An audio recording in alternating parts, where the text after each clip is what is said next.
this video I'll be describing 14 ways in which you can cope with a narcissist who is trying to shift blame onto you. Hi and welcome to Feeling is Healing, where we support people who are trying to stay away from bad relationships and to find healthier relationships. As we know, a narcissist will not take responsibility for their actions, and they will do anything in order to shift the blame onto someone else, such as whoever is their target at that particular time and moment. And so you can pretty much assume as a general rule of thumb that whatever they are accusing you of is more like a confession of what they themselves are doing. So that really helps to not take things personally, what they're saying, and to not feel bad about yourself, because knowing that truly it's really about them.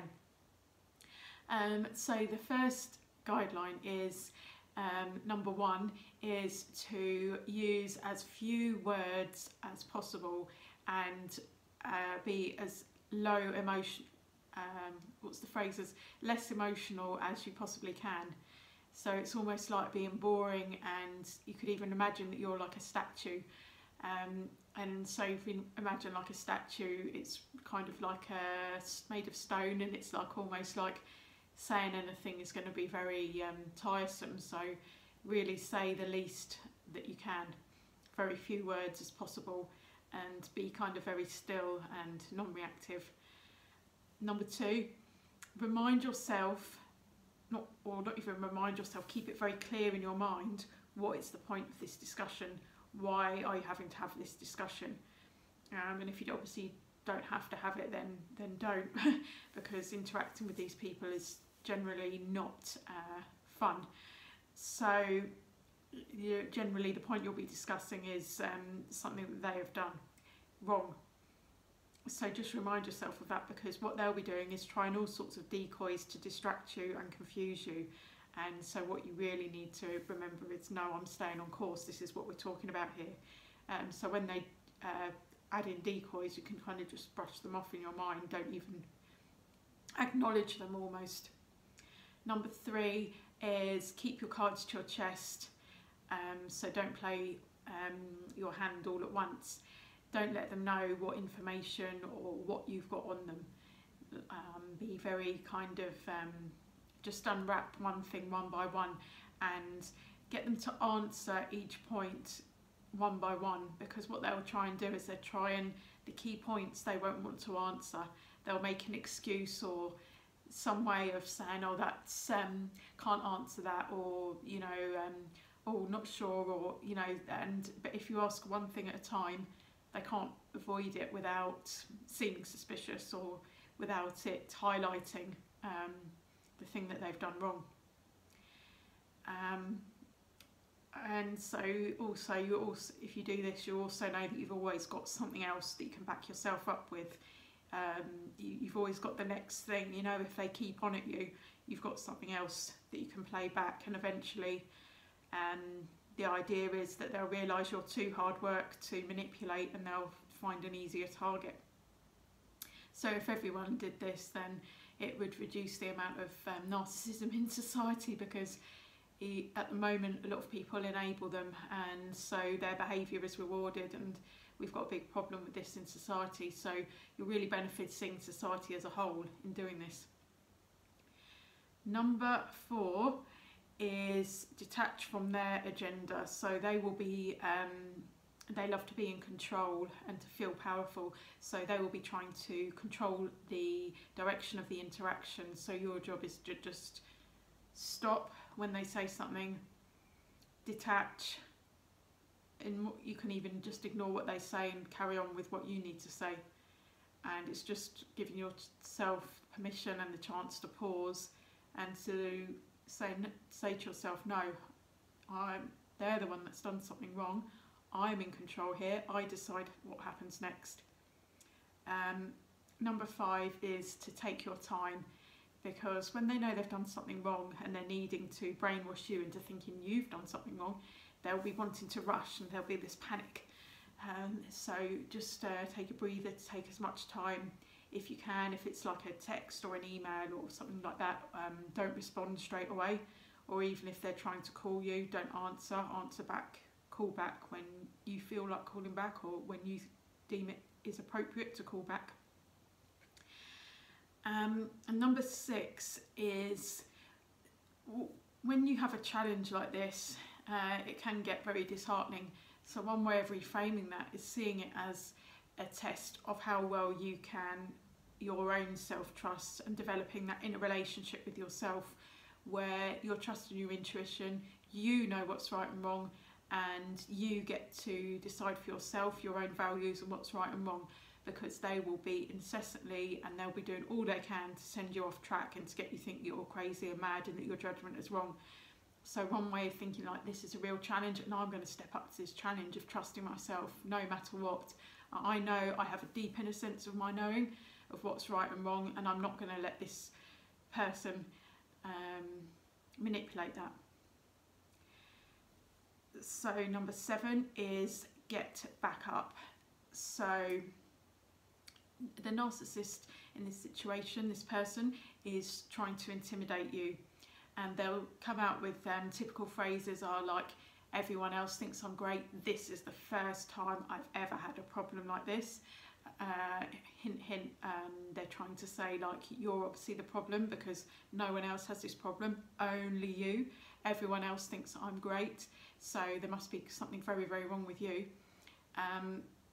So if you need it, you know, do some research, do what you need to do to get back up and give them the impression you have back up. So if you can, when you talk to them, you could describe yourself as we rather than I and us, you know, and or you could avoid using the pronoun altogether and just kind of state facts. And yeah, just give the impression that you have backup, you know, that they are not to know that. They're not to know whether you've got this backup or not, but definitely give the impression that you have, because they're trying to intimidate you, they're trying to isolate you. Just check that previous point. Yeah, number 8 is to understand that when they're showing this aggression and this intimidation, it's actually a sign that they actually know that they've done wrong and they're kind of panicking a bit. So don't take the aggression personally, don't let it affect you and make you feel worried and bad and scared, because they know exactly that they're in trouble.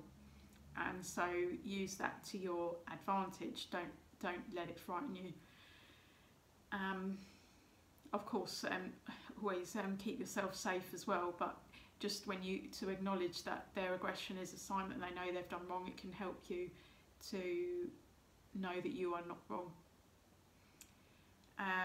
Number 9 is ask them questions which will reveal the truth.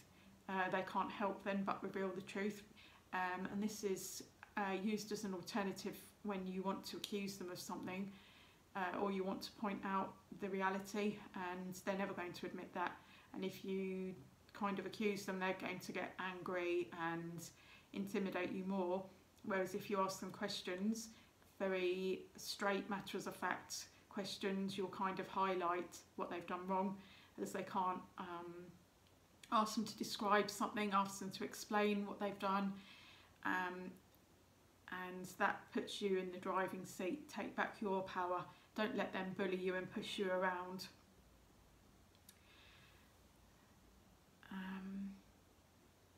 So number 10 is there's no need to be servile or overly polite in this situation. You know, just be straightforward and matter of fact.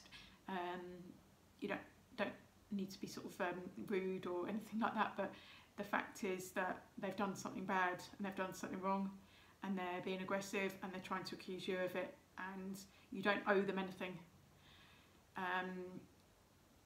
So use factual language, like I've said, use statements. You can try and avoid sort of I and you and just state laws. If you know if there are any relevant laws to what you're discussing, that's very powerful, because they like to think that they're the authority above anyone else, and when you state a law, that's, you know, kind of above them, and if they disrespect the law, they're not going to be showing themselves in a very good light. So that can be really powerful. Number 11 is use evidence where possible, you know, photographic, written evidence, and also don't be surprised that even when you show them and they're faced with stark evidence of the truth, just don't expect them to, anything they say to make any sense. So you could show them an image to show that they've done something really, really badly, and it could be like they're almost like ignore everything that is blatant to be seen in the picture and focus on one small part of it that's not so bad, and you'll be thinking, are they actually looking at what I'm looking at? Can they not see what I can see? So they're kind of not really rational or sane in this context, so don't expect them to be, and that helps you to not go crazy, is just to know that it's them that's trying to make you feel crazy. Number 12 is when you're in the driving seat and you're asking the questions, give them deadlines. It shows you mean business. It shows that you're not going to be pushed around, and they need to respond. Obviously, make it reasonable. So you could say, you know, I need whatever you think's reasonable, because what you'll be finding with them is they'll be demanding immediate. They expect you to be at their beck and call, and they'll be demanding immediate responses from you. And they'll be getting angry when you don't give them immediate responses, and it really shows them in a bad light, and it shows you in a good light that you're being very reasonable and giving them time to respond, even though they're getting aggressive and demanding immediate reactions from you. And number 13 is letting go of the outcome. So you've done all this, you've done what you can, you're not in control of the outcome, but if you do all these things, likely is that they wouldn't have a leg to stand on if they're the ones that have done something wrong. And the point is here, this might seem kind of cunning, some of these things, and this is something which I've had to learn myself, is actually being cunning it's a life skill. It's not, you know, we're not trying to hurt anyone as they are. This is an act of self-preservation when someone is trying to attack us. And so finally, number 14 is more of a reminder than a tip, more of an encouragement than a tip, is the fact that these kind of people, they overestimate their own chances of success and their own ability to fool others. They kind of have this, because they've got this grandiose image of themselves, and they'll be underestimating your intelligence. So that puts you at an advantage, because they're really underestimating your abilities and your knowledge and what you can do. So it's just to use that to give yourself a little boost of self-confidence. So I hope those 14 points were useful. If you've got any questions or comments, please write them below, and please subscribe for more tips and insights, and I will look forward to speaking to you soon.